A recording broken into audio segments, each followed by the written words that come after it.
आर्या श्रीमती दुलारी Singh college के YouTube channel पर आप सबका स्वागत है। मैं आपको डीएलएड बीटीसी सेकेंड सेमेस्टर में विज्ञान विषय में जीव विज्ञान पढ़ाऊंगा। आज हम पाठ 12 पढ़ेंगे।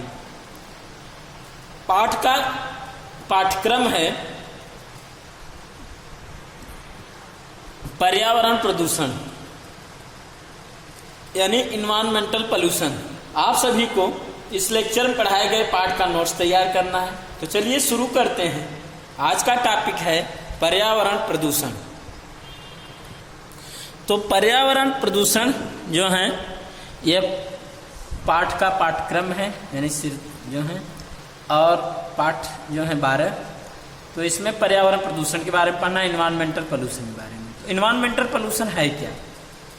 तो वह प्रक्रिया जिसके कारण हमारा भोजन, हवा यानी वायु तथा जल गंदा या दूषित हो जाता है और तथा हमारे स्वास्थ्य के लिए खतरा पैदा कर दे, वातावरणीय अथवा पर्यावरणीय प्रदूषण कहलाती है। अथवा हम कह सकते हैं कि वायु, जल व मृदा के भौतिक, रासायनिक एवं जैविक गुणों में होने वाले परिवर्तन जो मानव जीवन, उनके रहन सहन तथा अन्य जीवों पर कुप्रभाव डालते हैं, पर्यावरणीय प्रदूषण कहलाते हैं। दूसरे शब्दों में हम कह सकते हैं पर्यावरण प्रदूषण में कि पर्यावरण में अवांछनीय तत्वों के मिल जाने से उसमें अनेक परिवर्तन आ जाते हैं, जिसे पर्यावरणीय प्रदूषण कहते हैं। तो अब अगर आप चाहें तो पर्यावरण प्रदूषण के बारे में जो है आप कह सकते हैं कि वायु, जल, मृदा के भौतिक, रासायनिक एवं जैविक गुणों में होने वाला वह परिवर्तन जो मानव और मानव से संबंधित जो है अन्य जीवधारियों पर हानिकारक प्रभाव डालता है, पर्यावरण प्रदूषण कहलाता है या वातावरणीय प्रदूषण कहलाता है। तो अब पर्यावरण प्रदूषण के कारण क्या है, यानी जो भी वातावरण प्रदूषण हो रहा है उसके कारण क्या हैं? तो काजेज ऑफ एनवायरमेंटल पोल्यूशन। तो मूल रूप से पर्यावरण को प्रदूषित करने वाले निम्नलिखित कारण हैं। तो पर्यावरण को प्रदूषित करने वाले निम्नलिखित कारण हैं। पहला, जनसंख्या में वृद्धि। दूसरा, औद्योगिकीकरण। तीसरा, शहरीकरण। चौथा, रासायनिक खाद्य एवं कीटनाशकों का प्रयोग। पांचवा, वन संपदा का ह्रास। छठवां, युद्ध। और सातवां, यातायात। तो इसके बारे में थोड़ा सा हम आपको डिटेल करते हैं कि जो है यह जो कारण है तो कैसे हैं। तो होता क्या है कि जिससे मान लीजिए पहली है पर्यावरण प्रदूषण के कारण में जनसंख्या में वृद्धि। तो आपको पता है कि जनसंख्या में जब वृद्धि होगी, ज़्यादा अधिक जनसंख्या में वृद्धि होगी, तो इसके लिए जो है जल का उपयोग ज़्यादा होगा, वायु यानी ऑक्सीजन ज़्यादा उपयोग होगा, ज़्यादा शोर होंगे, ध्वनि उत्पन्न होंगी। तो यह सब जो होती हैं समस्याएं उत्पन्न होती हैं। यानी जो भी हम लोगों के लिए रहन सहन के लिए जो आवश्यक संसाधन है और जो खाद्य पदार्थ होते हैं उनका जो है जनसंख्या वृद्धि पर जो होते हैं के कारण काफ़ी दबाव बढ़ जाता है।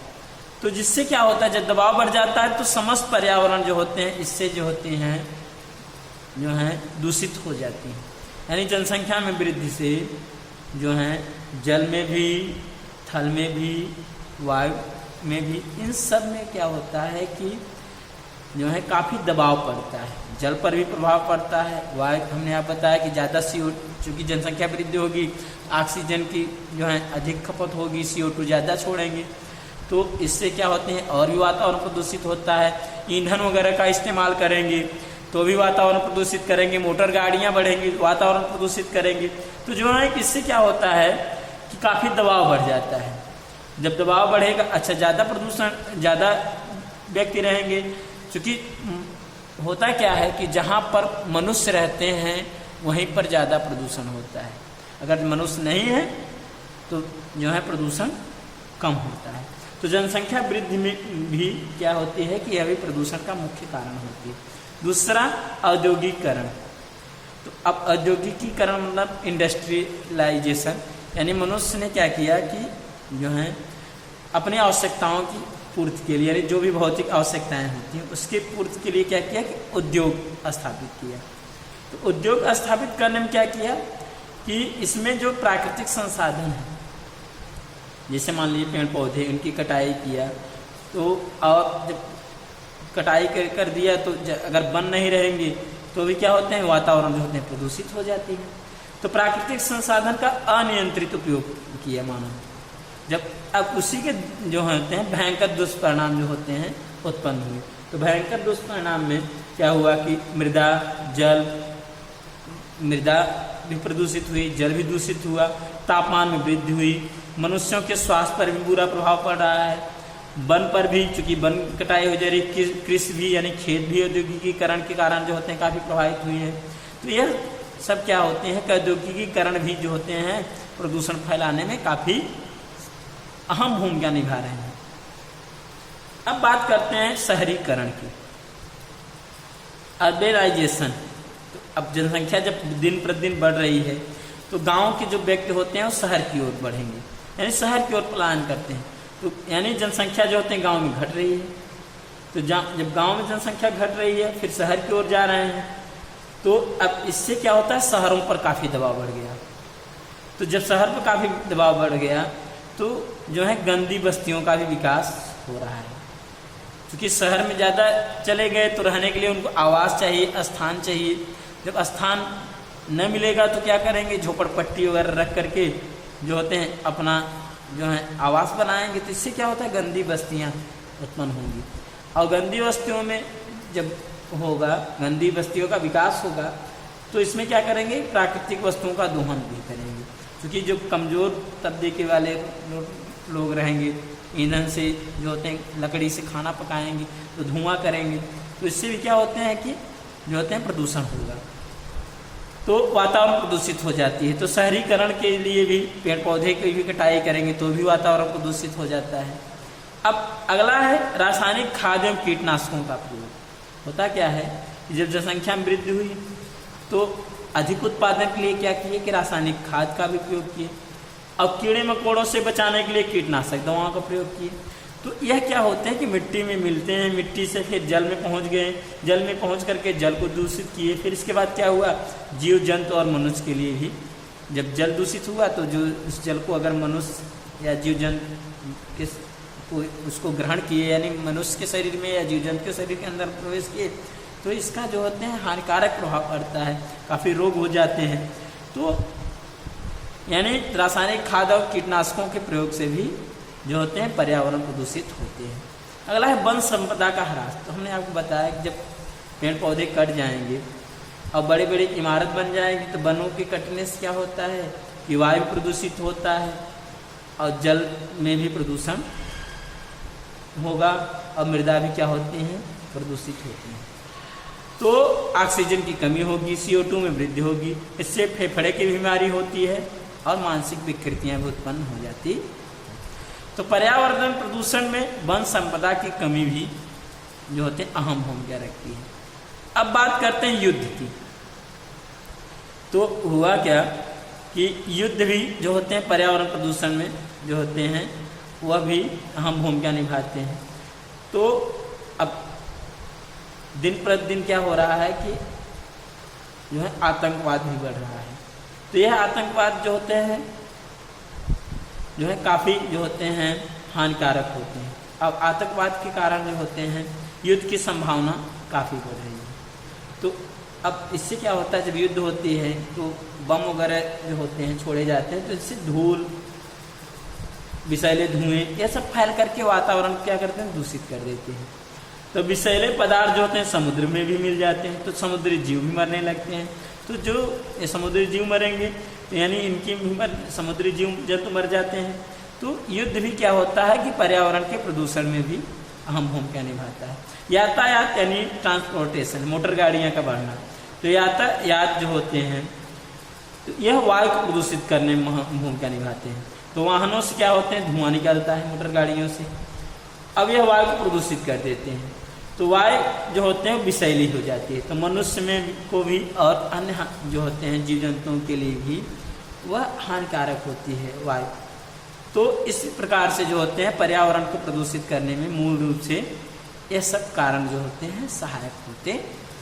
अब बात करते हैं पर्यावरण प्रदूषण के प्रकार के बारे में। यानी जो पर्यावरण प्रदूषण है कितने प्रकार के होते हैं, तो काइंड्स ऑफ एनवायरमेंटल पोल्यूशन। तो पर्यावरण प्रदूषण तो कई प्रकार से होते हैं। तो जिस अभिकरण के माध्यम से होता है, यानी कहने में जिस यानी जो पर्यावरण को प्रदूषित करने वाले जो कारक होते हैं तो उनको तो प्रदूषक कहते हैं। तो प्रदूषक ही क्या होते हैं कि वही क्या होते हैं, अब प्रदूषक जो होते हैं वो क्या करते हैं, अब जो प्रदूषक होते हैं वही प्रदूषक जो होते हैं जिस प्रकार का प्रदूषण उत्पन्न करेंगे उसी को ही क्या करते हैं, प्रदूषण कहते हैं। अगर मान लीजिए प्रदूषक वायु को प्रदूषित करते हैं तो वायु प्रदूषण कहलाता है, जल को प्रदूषित करते हैं तो जल प्रदूषण कहलाता है, ध्वनि प्रदूषित करते हैं तो ध्वनि प्रदूषण कहलाता है, मृदा प्रदूषित करते हैं मृदा प्रदूषण कहलाता है। तो अगर अब यहाँ पर हम आपको चूंकि बता रहे हैं कि अभिकरण के माध्यम से होता है, जिस अभिकरण के माध्यम से प्रदूषण होता है उसी के आधार प्रदूषण का प्रकार होता है। अभिकरण क्या है, अब जैसे मान लीजिए अभिकरण जो होते हैं वायु हो गया, जल हो गया, ध्वनि हो गया, मृदा हो गई, विकिरण, यानी जिसके द्वारा जिसके माध्यम से प्रदूषण हो रहा है, वायु के माध्यम से हो रहा है तो वायु प्रदूषण, यानी माध्यम ही क्या कहलाते हैं, अभिकरण कहलाते हैं। तो पर्यावरण प्रदूषण कई प्रकार से होता है, जिस अभिकरण के माध्यम से होता है उसी के आधार प्रदूषण का प्रकार होता है। तो पर्यावरण प्रदूषण जो होते हैं निम्न 5 प्रकार के होते हैं, यानी अभिकरण के आधार पर निम्न 5 प्रकार के: वायु प्रदूषण, जल प्रदूषण, ध्वनि प्रदूषण, मृदा प्रदूषण और विकिरण प्रदूषण। तो वायु प्रदूषण है क्या, एयर पोल्यूशन, यानी अब आपको क्लियर है कि वायु में गैसों की एक निश्चित मात्रा होती है, जैसे नाइट्रोजन 78%, ऑक्सीजन 21%, कार्बन डाइऑक्साइड 0.03% और अन्य गैसें 0.07% होती है। यदि किन्हीं कारणों से किसी गैस की मात्रा कम या अधिक हो जाती है तो उसे वायु प्रदूषण कहते हैं। यानी अब आप कर सकते हैं कि जो वायु की जो है भौतिक, रासायनिक या जैविक जो भी लक्षण है, जब उसमें अवांछनीय परिवर्तन होता है और वही अवांछनीय परिवर्तन मानव और मानव से संबंधित जीवधारियों के शरीर पर हानि पहुंचाता है तो उसी को वायु प्रदूषण कहते हैं। अब वायु प्रदूषण के स्रोत क्या है, सोर्स ऑफ एयर पोल्यूशन। तो वायु प्रदूषण के जो स्रोत होते हैं प्राकृतिक स्रोत भी हैं और मानवीय स्रोत हैं, इसलिए वायु प्रदूषण के स्रोत को 2 भागों में बांटा गया है। वायु प्रदूषण के प्राकृतिक स्रोत क्या है, तो वायु प्रदूषण प्राकृतिक स्रोत में ज्वालामुखी से निकली राख, यह भी क्या करती हैं, वायु को प्रदूषित करती हैं। आंधी तूफान के समय उड़ती धूल, वनों में लगी आग से उत्पन्न धुआं और कोहरा, यह क्या होते हैं, वायु प्रदूषण के प्राकृतिक स्रोत होते हैं। तो इनसे क्या होती है, वायु जो होते हैं प्रदूषित हो जाती है। और अब बात करते हैं मानवीय स्रोत की, यानी मानव के जो क्रियाकलाप द्वारा वायु का प्रदूषण होता है उसको मानवीय स्रोत कहते हैं। तो घरों में ईंधन के रूप में निकली हुई गैसें एवं धुआं, यह क्या होती हैं कि वायु के प्रदूषण की प्राथमिक वायु प्रदूषण की मानवीय स्रोत होती है। इसी प्रकार से कारखानों में ईंधन के रूप में जलाए गए कोयला, पेट्रोल, डीजल आदि से निकली गैसें एवं धुआं, तो धुआं भी निकलता है और गैसें भी निकलती हैं। तो अब यही गैसें और धुआं जो होती है, गैसें कौन कौन से निकल सकती हैं, कार्बन मोनोऑक्साइड निकल सकते हैं, कार्बन डाइऑक्साइड और जो हैं सल्फर डाइऑक्साइड, यह सब जो होते हैं धुएं में उपस्थित रहते हैं। और धुआं में कार्बन वगैरह पाए जाते हैं। यह क्या करते हैं कि यह सब मानवीय स्रोत होते हैं, इसके काफ़ी दुष्प्रभाव पड़ते हैं। फिर इसके बाद तीसरी बात है मानवीय स्रोत में कारखानों की चिमनियों से निकला हुआ धुआं और उसमें मिले हुए कार्बन के कण एवं विभिन्न प्रकार की गैसें, धातुओं के तत्व, यह क्या होते हैं कि वायु प्रदूषण के मानवीय स्रोत ये भी होते हैं। चूँकि कारखाना वगैरह मानव ने स्थापित किया है, उनके चिमनियों जो धुआं वगैरह निकलते हैं, कार्बन के कण और विभिन्न प्रकार गैसें और धातु के तत्व, यह क्या करते हैं, वायु को प्रदूषित करते हैं। फिर इसके बाद यातायात में जैसे मोटर कार, स्कूटर, वायुयान, रेलगाड़ी से जलने वाले ईंधन अथवा पेट्रोल से निकला हुआ धुआं एवं विषैली गैसें जो होती हैं, यह मानवीय स्रोत हैं जो कि वायु को प्रदूषित करती हैं। वृक्षों के काटने से वातावरण में CO2 की मात्रा बढ़ जाती है, कार्बन डाइऑक्साइड की मात्रा बढ़ जाती है और O2 की मात्रा कम हो जाती है। यानी वृक्षों का कटना भी मानवीय स्रोत है जो कि वायु प्रदूषण को बढ़ाने में अहम भूमिका निभा रहा है। छठवीं बात, परमाणु विस्फोट से जीवमंडल में रेडियोधर्मी पदार्थों की मात्रा का बढ़ जाना। जो परमाणु विस्फोट होता है तो उससे जो किरणें निकलती है अल्फा बीटा गामा, जो रेडियोधर्मी पदार्थ होते हैं, तो वह जब बढ़ जाते हैं तो इससे क्या होता है कि आनुवंशिकता रोग होते हैं, अपंगता आ जाती है, तो जो है यह भी क्या होते हैं, वायु प्रदूषण के मानवीय स्रोत हैं। अब वायु प्रदूषण के दुष्प्रभाव क्या है? Harmful effect of air pollution.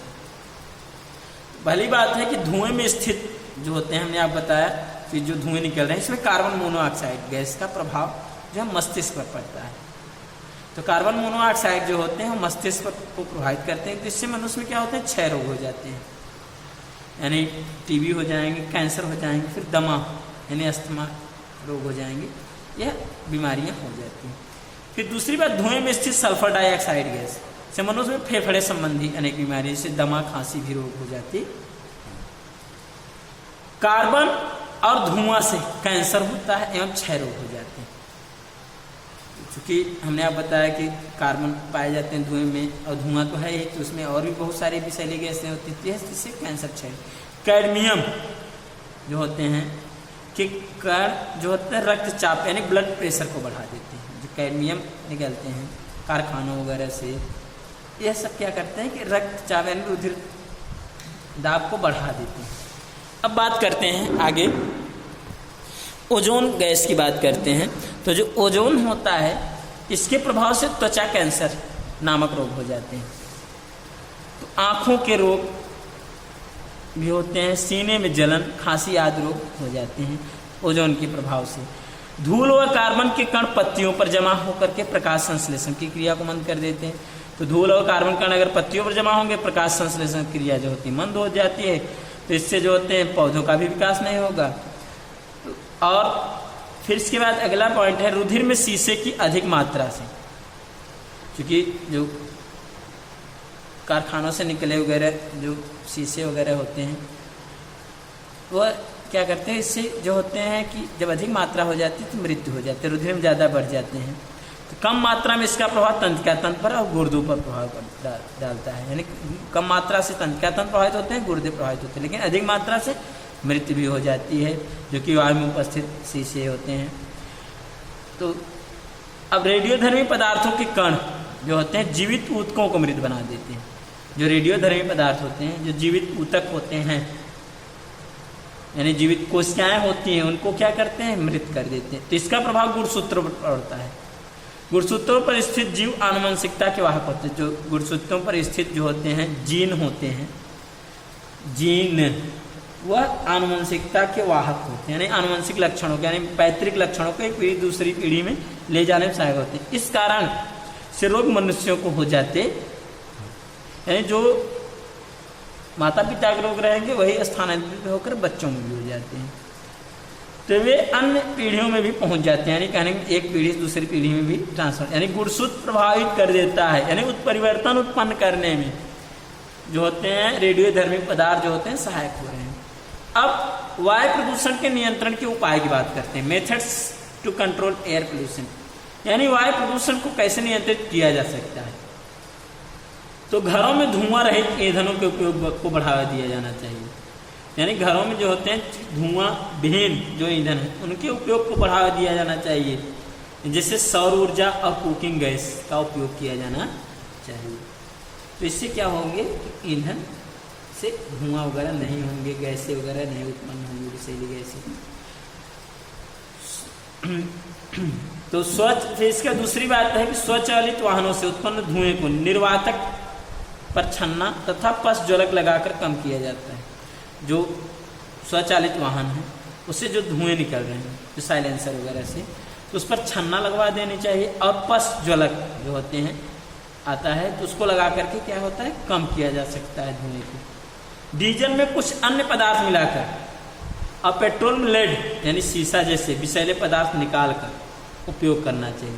यानी डीजल में कुछ अन्य पदार्थ मिला देंगे, मिला करके क्या करें कि उसका उपयोग करें तो धुआं कम निकलेगा। पेट्रोल से शीशा विहीन यानी शीशा रहित पेट्रोल का इस्तेमाल करें, यानी ये सब विषैले पदार्थ निकाल करके उपयोग करना चाहिए। कारखानों को शहर से दूर स्थापित करना चाहिए, क्योंकि हमने आप बताया कारखानों से भी जो होते हैं धुआं कार्बन वगैरह कण निकलते हैं, काफ़ी अन्य तत्व भी विषैले तत्व निकलते हैं। तो इसलिए क्या करना चाहिए, कारखानों शहर से दूर स्थापित करना चाहिए। और कारखानों की चिमनियों की ऊंचाई अधिक होनी चाहिए। इससे क्या होगा कि दूषित गैसों जो से आसपास के स्थानों में कम से कम प्रदूषण हो। अगर कारखानों की चिमनियाँ अधिक ऊंचाई रहेगी तो इससे क्या होगा कि जो आसपास रहने वाले व्यक्ति हैं उससे कम प्रभावित होंगे, क्योंकि उनके धुएं जो होते हैं वो काफ़ी ऊपर से उड़ जाएंगे। अब आगे बात करते हैं, जो ईंट के भट्ठे होते हैं वो अभी तो क्या करते हैं, धुआं वगैरह करते हैं। यह आबादी से दूर स्थापित होनी चाहिए, यानी जहाँ पर मानव रह रहे हैं वहाँ से दूर स्थापित करनी चाहिए। पेड़ पौधों को अधिक मात्रा में लगाना चाहिए। अगर पेड़ पौधे अधिक मात्रा में लगाए रहेंगे तो क्या करते हैं कि CO2 को सोख लेते हैं, O2 को प्रदान करते हैं, यानी CO2 ग्रहण करके O2 प्रदान करते हैं, क्योंकि पेड़ पौधे प्रकाश संश्लेषण क्रिया में CO2 गैस लेते हैं और O2 गैस छोड़ते हैं, जिससे वातावरण शुद्ध बना रहता है। इस प्रकार से वायु प्रदूषण को नियंत्रित किया जा सकता है। तो अब बात करते हैं जल प्रदूषण की, वाटर पोल्यूशन की। होता क्या है कि जल में अनेक प्रकार के खनिज, कार्बनिक तथा अकार्बनिक पदार्थों तथा गैसों के निश्चित अनुपात से कम अथवा अधिक तथा अन्य अनावश्यक पदार्थ घुले होने से जल प्रदूषित हो जाता है। तो इस प्रकार से क्या होते हैं, जल दूषित हो जाता है। तो जल प्रदूषण में आप कह भी सकते हैं कि जो जल के भौतिक जो है रासायनिक जैविक लक्षणों में अवांछनीय परिवर्तन, यानी लक्षणों में होने वाला वह अवांछनीय परिवर्तन जो मानव और मानव से संबंधित अन्य जीवधारियों के शरीर पर हानि पहुंचाता है, जल प्रदूषण कहलाता है। या तो आप जल प्रदूषण कह सकते हैं कि जो है जिसे कारखानों से निकले कचरे और घर में जो भी उपयोग किए जाने वाले नालियों से जो बहाए जाने वाले खराब जो होते हैं साबुन वगैरह हैं, यह सब क्या होते हैं अपशिष्ट पदार्थ, यह सब जो होते हैं बहा दिए जाते हैं, जिससे क्या होते हैं जल जो होते हैं दूषित हो जाती है, वाहित मल भी बहाए जाते हैं। अब जल प्रदूषण के स्रोत की बात करते हैं, सोर्स ऑफ वाटर, यानी जल प्रदूषण के स्रोत कौन कौन से होते हैं, यानी किसके कारण जो होते हैं जल प्रदूषित हो जाती है। तो निम्न स्रोत हैं। पहली बात है कि गंदा जल प्रदूषण स्रोत होते हैं। तो गंदा जल कहाँ से प्राप्त हो रहा है, जिसमें औद्योगिक कारखानों और घरों का तरल, जो घरों का अपशिष्ट पदार्थ निकल रहा है तरल पदार्थ हुआ, ठोस कचरा, जो ठोस कचरा वगैरह रहते हैं कूड़ा करकट तथा मल, गौशाला घुड़साल आदि की गंदगी मिली हो। यानी गंदा जल उसे माना गया है कि जिसमें औद्योगिक कारखानों का, घरों का तरल पदार्थ जो भी निकल रहे हैं अपशिष्ट तरल पदार्थ, ठोस कचरा, मल और गौशाला घुड़साल ये सब गंदगी मिली हो, उसको तो पहले आप वाहित मल कहते हैं या गंदा जल कहेंगे, क्योंकि सब जो होते हैं वाहित मल के रूप में है। ये वाहित मल नदियों में बहा दिए जाते हैं, जिससे नदियों का जल दूषित हो जाता है। तो वाहित मल गंदे जल के रूप में है, नदियों में बहा दिए गए, ऐसे नदियों का जल भी क्या होता है दूषित। तो पहली बात तो नदियाँ क्या हो गई, दूषित हो गई। फिर दूसरी बात, कारखानों का कचरा जिसमें पारे और शीशे के कार्बनिक यौगिक होते हैं नदियों में बहा दिए जाते हैं। तो पारे और शीशे भी क्या करते हैं, जा करके जल को दूषित कर देते हैं। कृषि में प्रयोग किए जाने वाले विभिन्न प्रकार के हानिकारक कीटनाशक पदार्थ जैसे एल्ड्रीन, DDT आदि वर्षा के जल के साथ बहकर नदियों में पहुंच जाते हैं। तो नदी क्या होते हैं, जल स्रोत होते हैं। तो जल स्रोत जो होते हैं अगर वह जो है दूषित हुआ तो जल प्रदूषण हुआ। तो यह सब क्या होते हैं नदियों में पहुंचा दिए जाते हैं। और चूंकि नदियां ही क्या करती हैं आजकल सिंचाई में सबसे ज़्यादा उपयोग में लाई जा रही है। रेडियोधर्मी पदार्थ भी भूमि से जल प्रवाह में पहुंच जाते हैं। जो रेडियोधर्मी पदार्थ होते हैं, जैसे मान लीजिए मृदा में विस्फोट के कारण मृदा में मिले, फिर उसके मृदा के जल से प्रवाह में भी यानी जल प्रवाह द्वारा फिर वह भी नदी पहुंच जाते हैं। कच्चा पेट्रोल निकालते और भरते समय समुद्र में बहकर गिर जाता है। कच्चा पेट्रोल जो होते हैं जब उसको निकालते हैं या भरते हैं तो इस समुद्र में बह जाते हैं और समुद्र के माध्यम से वो भी नदियों में पहुँच जाते हैं, जिससे क्या होते हैं, जल प्रदूषित हो जाती है। तो नदियों अथवा तालाबों के पास धोए गए कपड़ों की गंदगी और साफ किए गए बर्तनों की गंदगी भी बहकर क्या होती है, नदियों में पहुंच जाती है। यानी तालाब के आसपास जिससे जो कपड़े धोने वाले हैं उन तो कपड़ों से जो गंदगी निकलती हुआ है, और जो बर्तन साफ करते हैं उनकी भी गंदगी, क्योंकि इसमें साबुन वगैरह लगे रहेंगे, वो भी क्या होते हैं, नदियों में पहुँच जाते हैं। तो इससे क्या होते हैं, जल प्रदूषित हो जाता है। अब जल प्रदूषण की दुष्प्रभाव, यानी जल का जो प्रदूषण हो रहा है उससे क्या मानव जीवन पर हानि पड़ता है, क्या उसके दुष्प्रभाव हैं। Harmful effect of water pollution, तो अवांछित अपशिष्ट पदार्थ, वांछित नहीं अवांछित, यानी अत्यधिक मात्रा में अपशिष्ट पदार्थ के जल में मिलने से अनेक भौतिक, रासायनिक एवं जैविक परिवर्तन हो जाते हैं। हमने आपको बताया कि जल में होने वाला वह अवांछित परिवर्तन या अवांछनीय परिवर्तन, यानी जल के भौतिक, रासायनिक या जैविक लक्षणों में होने वाला वह अवांछनीय परिवर्तन, जिससे मानव और मानव जीवन शरीर पर हानिकारक प्रभाव पड़ता है, जल प्रदूषण कहलाता है। तो बात वही हो रहा है कि अवांछित अपशिष्ट पदार्थ के जल में मिलने से अनेक भौतिक, रासायनिक और जैविक परिवर्तन आ जाते हैं। तो इससे क्या होता है, जल प्रदूषित हो जाता है। तो जल प्रदूषण से जल में रहने वाले पौधे जंतु प्रभावित होते ही हैं, मनुष्य भी अत्यधिक प्रभावित होते, यानी जल में रहने वाले जो जीवधारी प्रभावित होते हैं, मनुष्य भी प्रभावित हो रहे हैं। मान लीजिए मनुष्य जो होते हैं जलीय जंतुओं में से मछली को खाया तो मनुष्य के शरीर भी क्या होते हैं, उससे प्रभावित हो जाते हैं। जो शीशा वगैरह मान लीजिए मछली के अंदर पहुंचा है या पारा वगैरह, वही मनुष्य शरीर के अंदर भी पहुंच जाते हैं। अब प्रदूषित जल के पीने से विभिन्न प्रकार की बीमारियां जैसे टाइफाइड यानी मियादी बुखार, इसको आंत ज्वर भी कहते हैं, पेचिस, क्षय रोग यानी टीबी, पीलिया, यह सब भयंकर बीमारी रोग हो जाते हैं। तो प्रदूषित जल में विभिन्न प्रकार के हानिकारक जीवाणु, विषाणु और हानिकारक कृमि पाए जाते हैं और उनके अंडे भी पाए जाते हैं जो मनुष्य में रोग उत्पन्न करते हैं। यानी यह सब जो रोगाणु होते हैं यह दूषित स्थानों पर अधिक मात्रा में पनपते हैं। तो जो दूषित जल होते हैं इन जलों में पाए जाते हैं और रोग उत्पन्न करते हैं। यह सब क्या होते हैं, जल प्रदूषण के दुष्प्रभाव। अब जल प्रदूषण रोकने के उपाय, यानी जल प्रदूषण को रोकने के लिए क्या उपाय अपनाए जाए। Methods of control water pollution. बात पहली है कि शहर तथा गांव की नलियों में बहने वाले हानिकारक गंदे पदार्थ नदियों में नहीं बहने देना चाहिए। जो शहर और गांव की नलियों में बहने वाले हानिकारक गंदे पदार्थ होते हैं तो उनको क्या करना चाहिए, नदियों में नहीं छोड़ना चाहिए, बल्कि क्या करना चाहिए, गड्ढे एक बनवा करके और उसमें जो होते हैं उनको छोड़वा देना चाहिए। नदियों के समीप गंदे बर्तन और मरीजों के कपड़े नहीं धोने चाहिए, क्योंकि नदी के पास ही लोग लेके जा करके गंदे बर्तन धोते हैं, मरीज कपड़े धोते, उनको क्या करना चाहिए, नहीं धोना चाहिए। नदियों में मृत पशुओं के बहाने पर भी रोक लगा देनी चाहिए। लोग क्या करते हैं, जो मृत पशु होते हैं उनको भी नदी में बहा देते हैं, तो उनके भी बहाने पर रोक लगा देनी चाहिए। वाहित मल को भी नदियों में नहीं बहाना चाहिए, क्योंकि हमने आपको बताया वाहित मल क्या है, जो कूड़ा करकट कचरा वगैरह होते हैं, कारखानों से निकले जो खराब पदार्थ होते हैं, घरों से निकले जो अपशिष्ट तरल पदार्थ, वह सब क्या होते हैं कि वाहित मल के रूप में आते हैं। तो उनको भी क्या करना चाहिए, नदी में नहीं बहाना चाहिए। फिर बात करते हैं आगे, नदियों और तालाबों में पशुओं को नहलाने तथा वाहनों को धोने पर भी प्रतिबंध लगा देनी चाहिए, क्योंकि जो नदी और तालाब में पशुओं को नहलाने वाले हैं और वाहनों को धोने वाले हैं उनको रोकना चाहिए, यानी उन पर प्रतिबंध लगा देनी चाहिए। कृषि कार्यों में आवश्यकता से अधिक उर्वरकों, कीटनाशकों का आदि का प्रयोग करना, यानी जो कृषि कार्यों आवश्यकता से अधिक उर्वरक, कीटनाशकों का आदि का प्रयोग जो है नहीं करना चाहिए।